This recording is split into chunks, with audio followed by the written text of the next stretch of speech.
Chapter 2. Desire, the starting point of all achievement. The first step to riches. When Edwin C. Barnes climbed down from the freight train in Orange, NJ, he may have resembled a tramp, but his thoughts were so those of a king.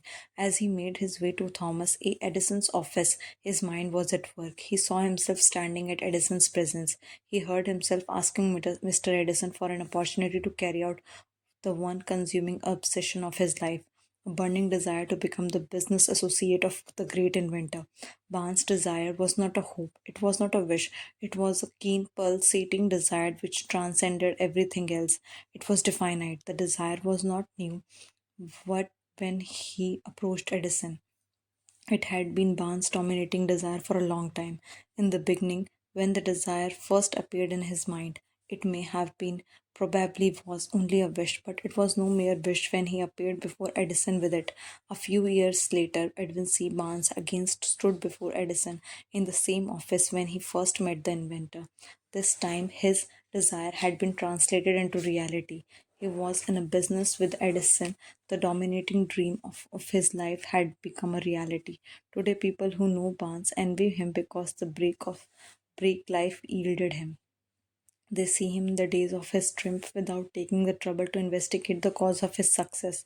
Barnes succeeded because he chose a definite goal and placed all his energy and all his willpower and all his effort into achieving that goal.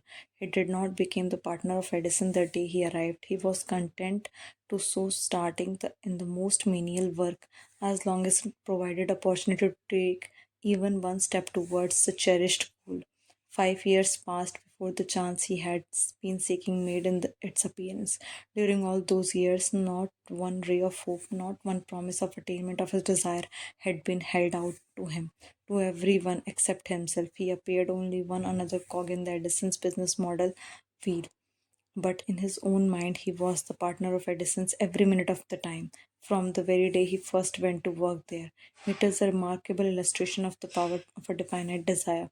Barnes won his single goal because he wanted to be a business associate of Mr. Edison more than he wanted anything else. He created a plan by which to attain that purpose, but he burned all bridges behind him.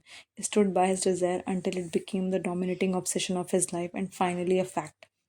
When he went to Orange, he did not say to himself, I would try to induce Edison to give me a job of some sort. He said, I will see Edison and put him on notice that I have come to go into business with him. He did not say, I will work there for a few months and if I get no encouragement, I will quit and get a job somewhere else. He did say, I'll start anywhere, I'll do anything Edison tell me to do, but before I am through, I'll be his associate. He did not say, I'll keep my eyes open for another opportunity in the case I fail to get what I want in the Edison organization. He said, there is but one thing in this world I am determined to have, and that is business association with Thomas A. Edison. I will burn all bridges behind me and stake my entire future on my ability to get what I want. He left himself no possible way of retreat. He had to win or perish. That is all there is to the Bill Barnes story of the success. A long while ago, a great warrior had made a decision which ensured his success on the battlefield. He was about to send his armies against a powerful foe, whose men outnumbered his own. He loaded his soldiers into boats and sailed to the enemy's country and unloaded soldiers and equipment, then gave the order to burn the ships and that he had carried them. Addressing his men before the first battle, he said, you see the boats going up in the smoke. That means we cannot leave the soldiers, these shores alive unless we win. We now have no choice. We win or we perish.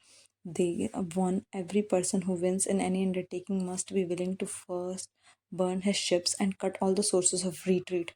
Only by so going doing one can be sure of maintaining that state of mind, knowing a burning desire to win, essential to success. The morning after the Great Chicago Fire, a group of merchants stood on the straight street looking at the smoking remains of what he had been their stores. They went into a conference to decide if they would try to rebuild or leave Chicago and start over in more promising part of the country.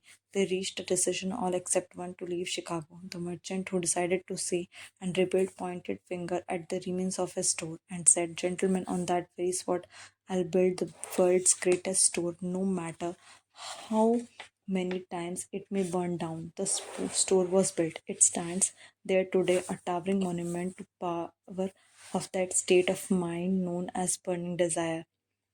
The easy thing of the Marshall Field to have done would have been exactly what his fellow merchants did. When the going was hard and the future looked dismal, they pulled up and went where the going seemed easier. Mark well this difference between Marshall Field and the other merchants, because it is the time and same difference that distinguishes Edwin C. Barnes from thousands of other young men who have worked in the Edison's organization. It is the same difference that distinguishes practically all who succeeded from those who fail. Every human being who understands the purpose of money wishes for it, wishing all not bring riches, but desiring riches with a state of mind that becomes an obsession, then planning definite ways and means to acquire riches, and backing those plans with the persistence which does not recognize failure will bring riches. The method by which desire for riches can be transmuted into financial equivalent consists of six definite practical steps. First, fix in your mind the exact amount of money you desire. It is not sufficient merely to say, I want plenty of money. We define it as the amount. There is a psychological reason for definiteness, which will be described in the subsequent chapter. Determine the exactly what you intend to give in return for the money you desire. There is no such reality as something for nothing. Establish a definite date when you intend to possess the money you desire. Create a definite plan for carrying out your desire and begin at once, whether you are ready or not, to put this plan or into action. Write out clear, concise statement of the amount of money you intend to acquire. Name the time limit for its acquisition. State what you intend to give in return for the money, and describe clearly the plan through which you intend to accumulate it. Read your written statement aloud twice daily, once just before retiring at night and once after rising in the morning. As you read, see, and feel and believe yourself already in possession of the money. It is important that you follow the instructions described in these six steps. It is especially important that you observe and follow the instructions in the sixth paragraph. You may complain that it is impossible for you to see yourself in the possession of money before you actually have it. Here it is where a burning desire will come to your aid. If you truly desire money so keenly that your desire is an obsession, you will have no difficulty in convincing yourself that you will acquire it. The object is to want money and to become so determined to have it that you convince yourself you will have it. Only those who become money conscious ever accumulate great riches. Money consciousness means that the mind has become so thoroughly saturated with the desire for money that one can see oneself already in possession of it. To those who have not taken the schooled in the working of the principle of the human mind, these instructions may appear impractical. It may be helpful to all who fail to recognize the soundness of six steps, to know that the information they convey was received from Andrew Carnegie, who began as an ordinary laborer in the steel mills. Despite his humble beginning, Carnegie managed to make this principle yield him a fortune of considerably more than $100 million.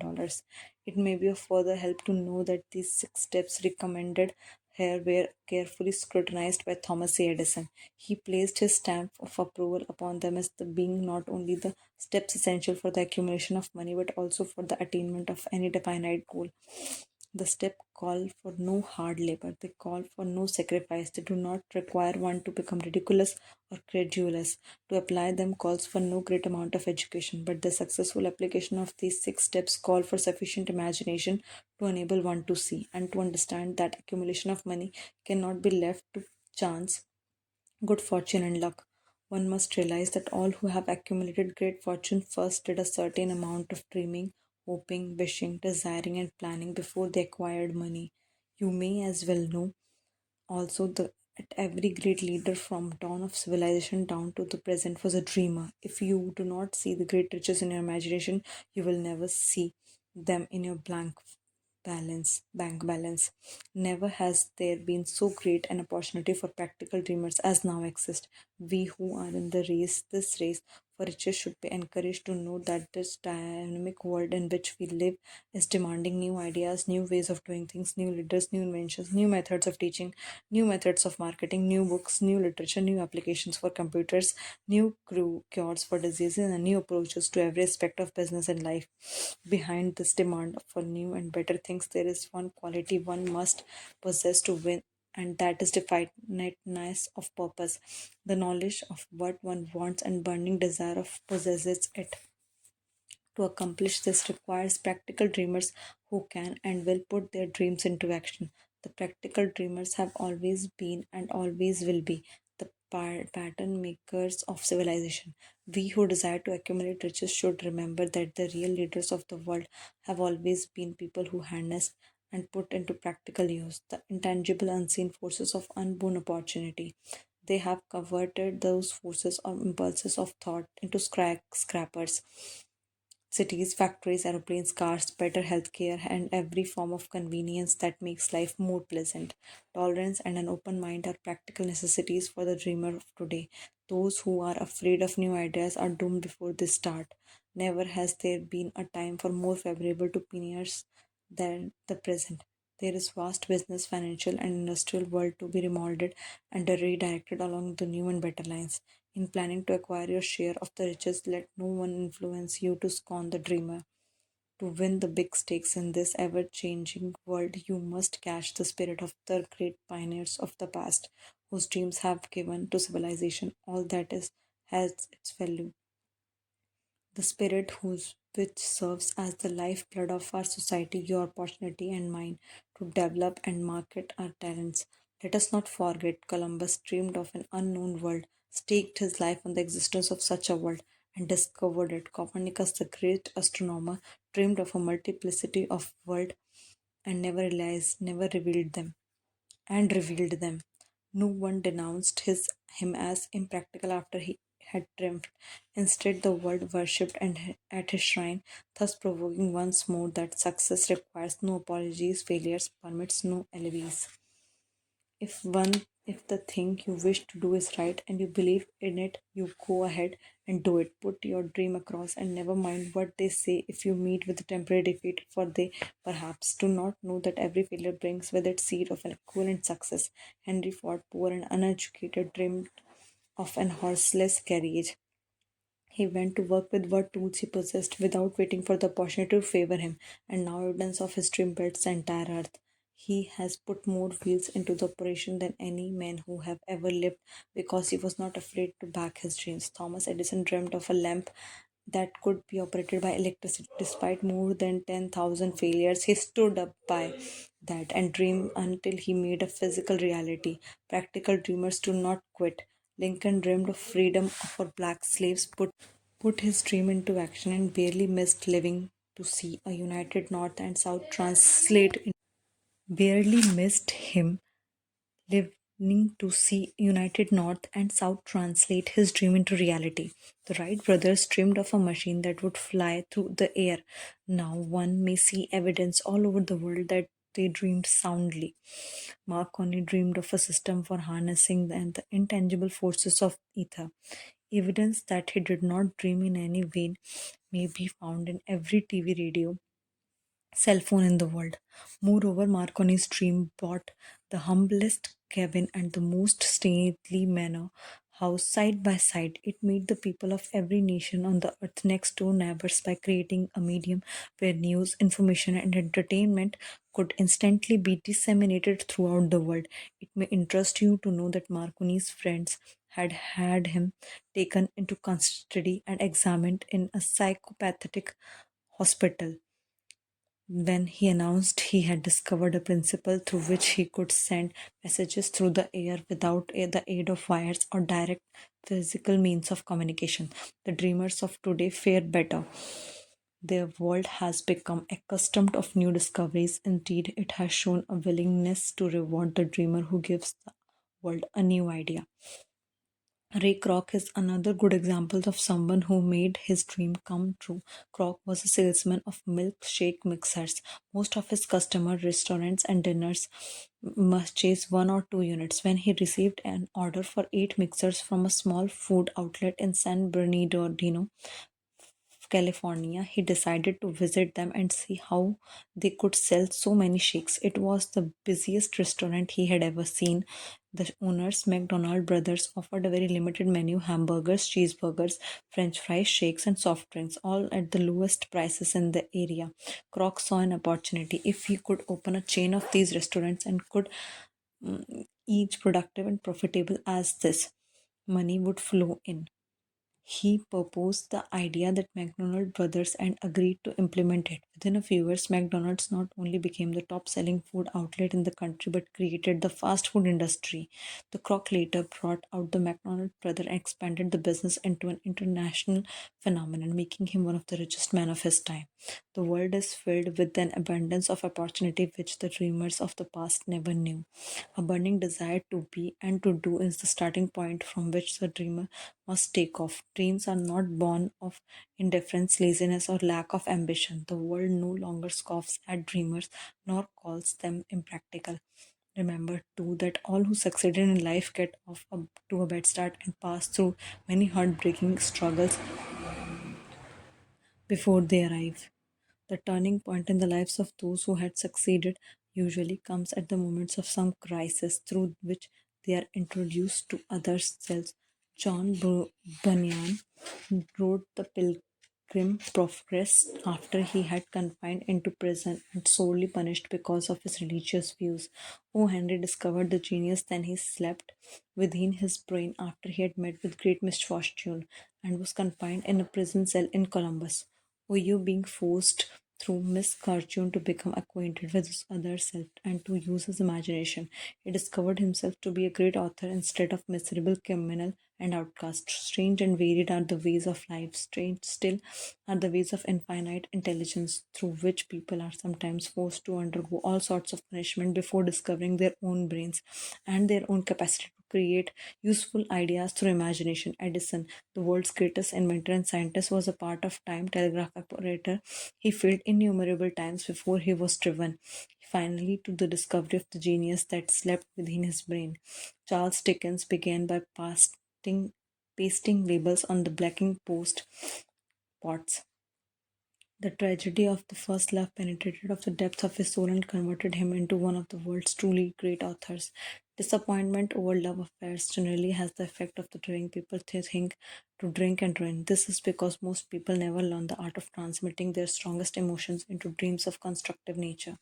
Helen Keller became deaf, dumb, and blind shortly after, but despite her great misfortune, her name is written indelibly in the pages of the history of the great. Her entire life served as evidence that no one is ever defeated until defeat has been accepted as a reality.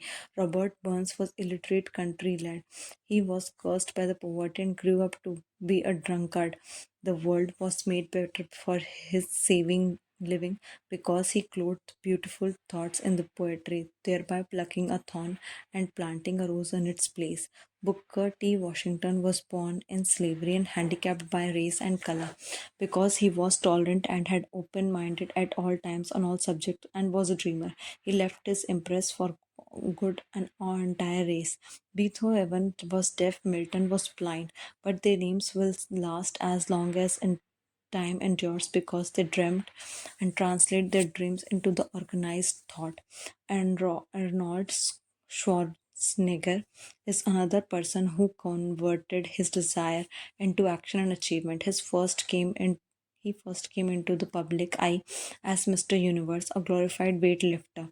Mr. Schwarzenegger was not a typical muscle man. He was a man with dream and goals. He achieved them by becoming a wealthy businessman, one of the highest paid movie stars, and even eventually governor of California. Born and raised in Austria as a child, he began training as a weightlifter. At 18, he won his first bodybuilding contest and first of five consecutive Mr. Universe titles. He migrated to the United States and continued winning similar contests. Although he had accomplished more than any other person in the art of bodybuilding, it was no longer a challenge. He sought other areas where he could use his talent. His training in physical development taught him that there was need for knowledge about physical fitness. He had that knowledge and wanted to share it. He wrote an autobiography, Arnold, The Education of Bodybuilder, which became a bestseller. He followed it with a book on bodybuilding for women, showing female readers how to use weight training to get in shape. This led to the creation of Meal Order Exercises business and a company to produce bodybuilding events. This business started him on the road to business success. His next goal was to become a movie star. Even before he had started secured his first movie role, he set himself a goal to be as big in movies as he was in bodybuilding. After turning down the minor roles, his persistence paid off, which he was cast as the leaden Conan in The Barbarian. This led to a series of action films that made him one of the most highly paid actors in the Hollywood. Success in the movies did not make Schwarzenegger complacent. He set new goals for him this time in the world of business. He invested in real estate and created a restaurant chain and became actively in other enterprises and became a multimillionaire. As his success mounted, however, he added what became his dream goal to serve the community. He traveled around the country to promote health and fitness for youth. He went to the inner cities and inspired kids to eschew violence and crime, to say no to drugs, guns, and gangs, and yes to education. He has taken an active leadership role in several organizations dedicated to physical fitness and health. In 2003, Schwarzenegger threw his hat into the ring and was overwhelmingly elected as the new governor of the California. You can learn much from this man in setting goals. You are not limited to any one area. Schwarzenegger could have limited his future's bodybuilding and become quite successful, but he dreamed of much more, set higher goals, and strove to reach them. He learned from his successes and adapted this knowledge in other aspects of his life. Like Schwarzenegger, do not be discouraged by this criticism. Critics belittled his acting ability in his first films, but he was not dissuaded and pursued his goal to become one of the highest paid actors in Hollywood. Before passing to the next chapter, kindle anew in your mind the fire of hope, faith, courage, and tolerance. If you have these states of mind and a working knowledge of the principle described, all else that you need you will come to you when you are ready for it. Let Emerson state the thoughts in these words. Every poem, every book, every byword that belongs to the thee for thee, and it comfort shall surely come home through open or winding passages. Every friend whom not thy fantastic will, but the great and tender soul in the three caveats shall lock thee in his embrace. There is a difference between wishing for a thing and being ready to receive it. No one is ready for a thing until he believes he can acquire it. The state of mind must be belief, not mere hope or wish. Open mindedness is essential for belief. Closed mindedness do not inspire faith, courage, or belief. Remember, no more effort is required to aim high in life, to demand abundance and prosperity than is required to accept misery and poverty. A great poet has correctly stated this universal truth. These lines: I bargained with life for a penny, and life would pay no more. However, I begged at evening, which when I counted my scanty score. For life is just employer. He gives you what you ask, but once you have set the wages, why you must bear the task. I worked for a menial's hire only to learn dismayed that any wage I had asked for life would have willingly paid. Mary Kay Ash, the founder of Mary Kay Cosmetics, attributed her the success to development of the self-confidence and faith in herself and in the all people in her vast organization, which now consists of more than 250,000 independent beauty consultants worldwide. Her sales career began 25 years earlier when she joined the Stanley Home Products. She often commented that she was not at all successful during her first year and was ready to give up. This changed when she attended her first Stanley sales seminar. She reported, there I saw this tall, svelte, pretty successful woman crowned queen as a reward for being the best in a company contest. I determined to be that queen of the following year, which seemed impossible. However, I decided to go up and talk to the president and tell him that I intended to be the queen next year. Mr. Beveridge didn't laugh at me but looked at me in the eye and held my hand and said, somehow I think you will. Those 5 words drove me, and next year I was queen. Mary Kay preached and practiced that first step in achieving this success is to firmly believe that you are an excellent person who deserves success. In an article on personal excellence, she suggested some exercises to help to create your image of excellence and begin to establish an atmosphere of success in your life. Here are some of her suggestions. Imagine yourself successful. Always picture yourself successful. Visualize the person you desire to become. Set aside time in each day to be alone and undisturbed. Get comfortable and relax. Close your eyes and concentrate on your desires and goals. See yourself in this new environment, capable and self confident.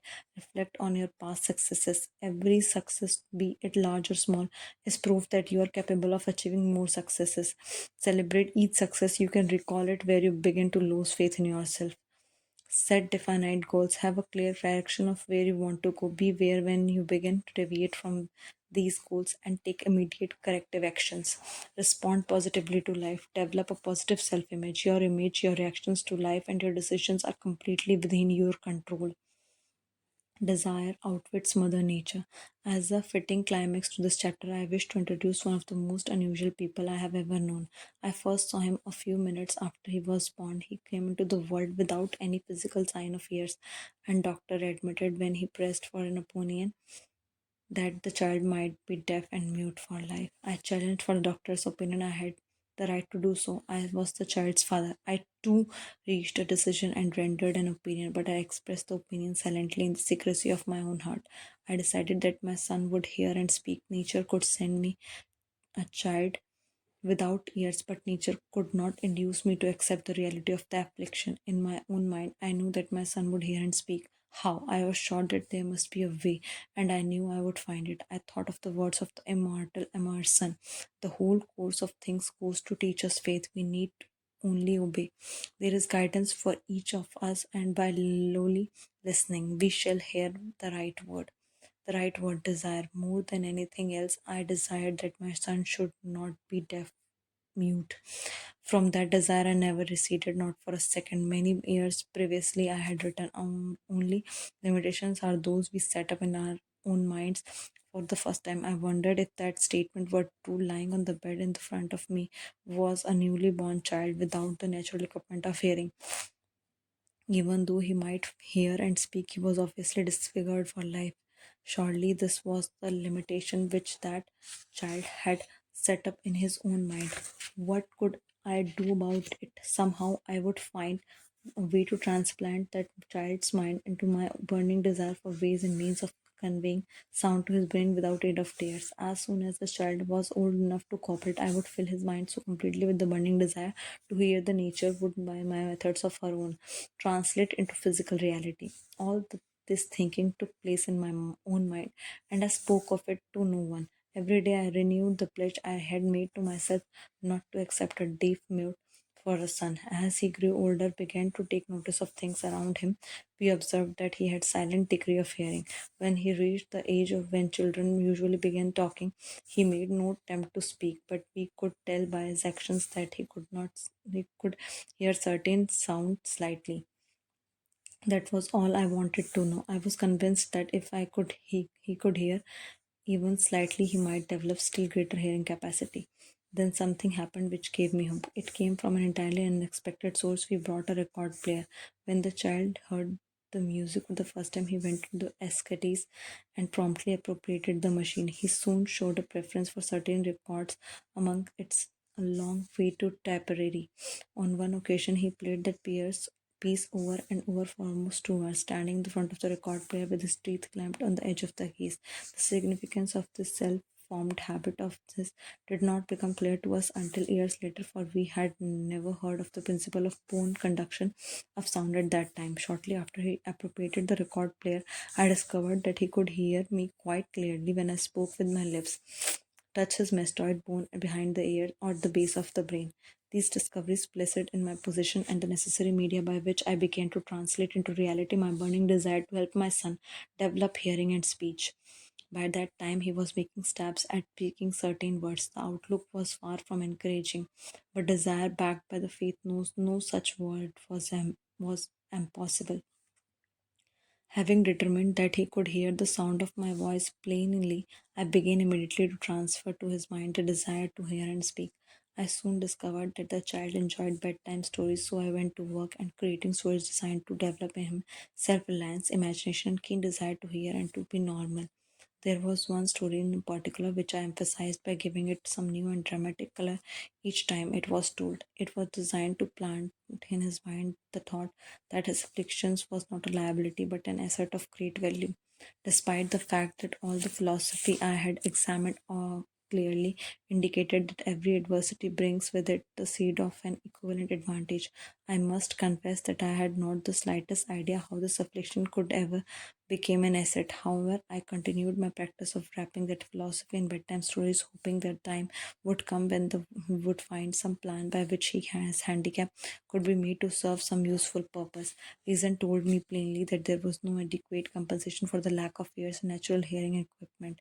Desire backed by faith pushed reason aside and inspired me to carry on. As I analyze experience to retrospect, I can see now that my son's faith in me had much to do with some astounding results. He did not question anything I told him. I sold him the idea that he had distinct advantage over his older brother, and that his advantage would reflect itself in many ways. For example, the teachers in school would observe that he had no ears, and because of this, they would show him special attention and treat him with extraordinary kindness. They always did. His mother saw that to that by visiting the teachers and arranging with them to give the child extra attention necessary. I sold him the idea too that when he became old enough to sell newspaper, his older brother had already become a newspaper merchant. He would have a big advantage over his brother as would pay him extra money for his fares because they could see he was a bright, industrious boy despite the fact he had no ears. We noticed that gradually the children's hearing was improving. Moreover, he had not slightest tendency to be self-conscious because of his affliction. When he was about 7, he showed the first evidence that the method of servicing his mind was bearing fruit.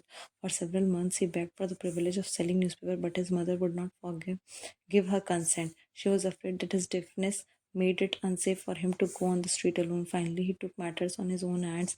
One afternoon, he left home with the servants. He climbed through the kitchen window and shined to the ground and set out on his own. He borrowed 6 cents in the capital from the neighborhood shoemaker and invested it in paper, sold out and reinvested, and kept repeating until late in the evening. After balancing his accounts and paying back the 6 cents he had borrowed from his banker, he had a net profit of 42 cents.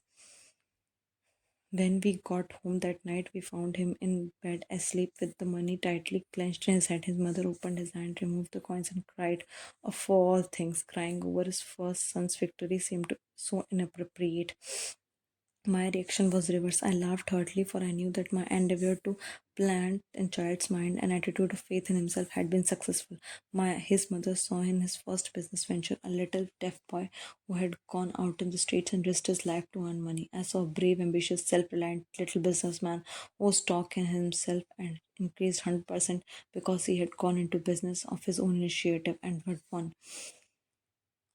The transaction pleased me because I knew he had given evidence of trait of resourcefulness that would go with him all through life. Later events proved this to be true. When his older brother wanted something, he would lie down on the floor and kick his feet in the air and cry for it and get it. When the little deaf boy wanted something, he would plan a way to earn the money and then buy it for himself. He still follows that plan. Truly, my own son has taught me that the handicaps can be converted into stepping stones on which one may climb towards some worthy goal, and unless they are accepted as obstacles and used as alibis.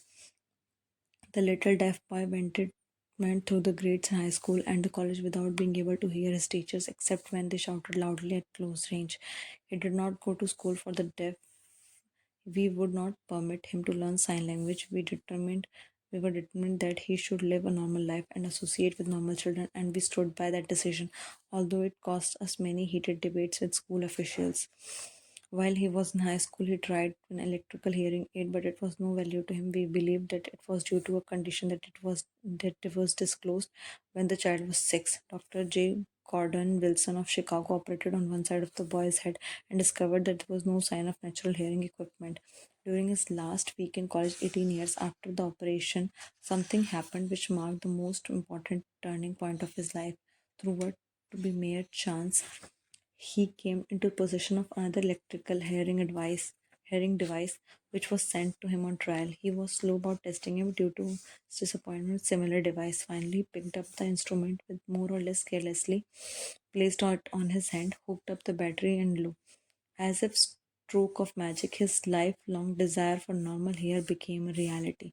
For the first time in his life, he heard practically as well as any person with normal hearing. God moves in mysterious ways, his wonders to perform. Overjoyed because of his changed world that had been brought to him through his hearing device. He rushed into the telephone, called his mother, and heard her voice perfectly. The next day, he plainly heard the voices of his professors in class for the first time in his life. He heard the radio, he heard the cinema for the first time in his life. He could converse freely with other people without them having to speak loudly. Truly, he had come to possession of changed world. We had refused to accept nature's error by persistent desire. We had induced nature to correct that error through the only practical means available. Desire had commenced to pay dividends, but the victory was not yet complete. The boy still had to find a finite practical way to convert his handicap into an equivalent asset, hardly realizing the significance of what had already been accomplished, but intoxicated with the joy of his newly discovered world of sound. He wrote a letter to the manufacturer of hearing aid enthusiastically describing his experience. Something in his letter, something perhaps which was not written on the lines but between them, caused the company to invite him to New York. When he arrived, he was escorted through the factory. While talking with chief engineer, telling him about his changed world and hunch, an idea or an inspiration call if is what you wish flashed into his mind. It was the impulse of thought which converted his affliction into an asset destined to pay dividends in both money and happiness to thousands for all time to come. The sum and the substance of that some impulse thought was this. It occurred to him that he might be of help to millions of deaf people who go through life without the benefit of hearing devices. If he could find a way to tell them the story of his changed world, and then and there he reached a decision to devote the remainder of his life to providing useful service to the hard of hearing. For an entire month, he carried out intensive research. He analyzed the entire marketing system of manufacturer of the hearing device, and created ways and means of communicating with the hard of hearing all over the world for the purpose of sharing with them his newly discovered changed world. When this was done, he wrote a 2 year plan based upon his findings. On presenting the plan to the company, he was instantly given a position for the purpose of carrying out his ambition. Little did he dream when he went to the work that he was destined to bring hope and practical relief to thousands of deaf people who, without his help, would have been doomed for over to deaf mutism. Shortly after he became associated with the manufacture of his hearing aid, he invited me to attend a class conducted by his company for the purpose of teaching of deaf mutes to hear and speak. I had never heard of such a form of education, therefore, I visited the class skeptical but hopeful that my time would not be entirely wasted. Here, I saw a demonstration that gave me a greatly enlarged vision of that what I had done to arouse and keep alive my son's mind the desire of normal hearing. I saw deaf mutes actually being taught to hear and speak through application of the same principle I had used more than 20 years previously in saving my sons from deaf mutism. Thus, through the some strange turn of wheel of fate, my son Blair and I were destined to aid correcting deaf mutism for those as yet unborn. There is no doubt in my mind that Blair would have been a deaf mute all his life if his mother and I had not managed to shape his mind as we did. When Blair, as an adult, Dr. Irving Woods, he's a noted specialist on such cases, examined him thoroughly, he was astounded when he learned how well my son hears and speaks, and said his examination indicated that theoretically the boy should not be able to hear it at all, but the lad does hear, despite the fact that X-ray pictures showed them there is no opening in the skull whatsoever from where his ears should be to the brain. When I planted in his mind a desire to hear and talk and live as a normal person, there went with that impulse some strange influence which caused nature to become bridge builder and span the gulf of silence between his brain and the outer world by some means which the keenest medical specialists have not been able to interpret. It would be sacrilege for me to even conjecture as to how nature performed this miracle. It would be unforgivable if I neglected to tell the world as much as I know of the humble part I assumed in the strange experience. It is my duty and privilege to say I believe, and not without reason, that nothing is impossible to the person who backs desire with enduring faith. I have no doubt that a burning desire has devious ways of transmuting itself into physical equivalent.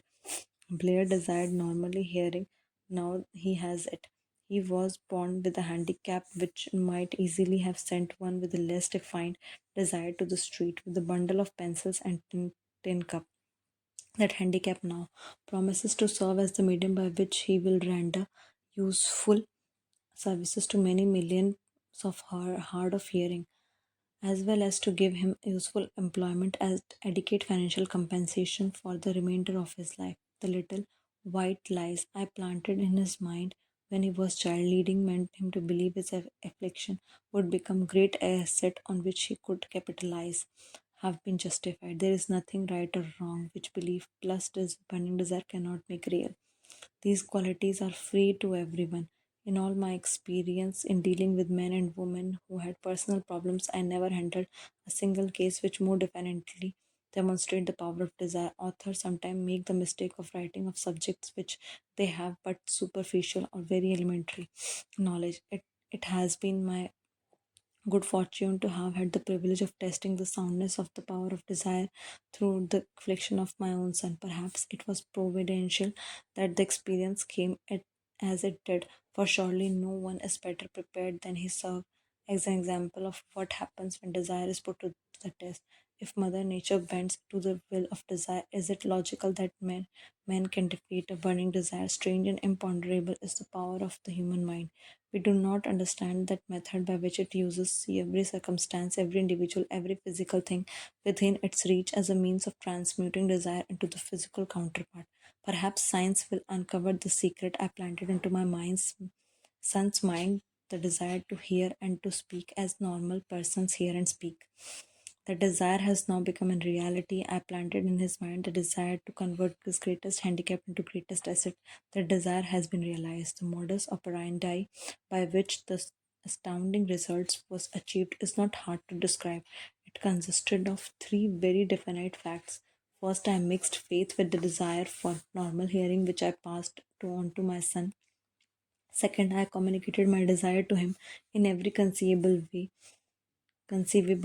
available through persistent continuous effort over the period of years. Third, he believed me.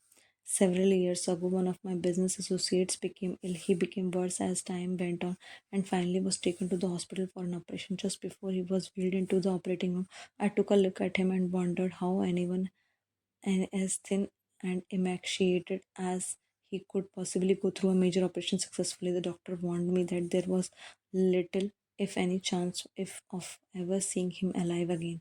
But that was doctor's opinion. It was not the opinion of the patient. Just before he was wheeled away, he whispered feebly, "Do not be disturbed, Chief. Chief, I will be out of here in few days." The attending nurse looked at me with a pity, but the patient did come through safely. After it was all over, his physician said nothing but his own desire to live saved him. But he never would have pulled through if he had not refused to accept the possibility of death. I believe in the power of desire backed by faith because I have seen this power lift people from lowly beginnings to places of power and wealth. I have seen it rob the grave of its victims. I have seen it serve as the medium by which people staged a comeback after having been defeated in 100 different ways. I have seen it provide my own son with a normal, happy, successful life despite nature having sent him into the world without tears.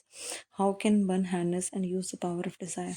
This has been answered through this chapter and subsequent chapters of this book. I wish to convey the thought that all achievement, no matter what its nature and purpose, must begin with an intense, burning desire for something definite. Through some stage and powerful principle of mental chemistry, nature wraps up in the impulse of strong desire that something which recognizes no such word as impossible and accepts no such reality as failure.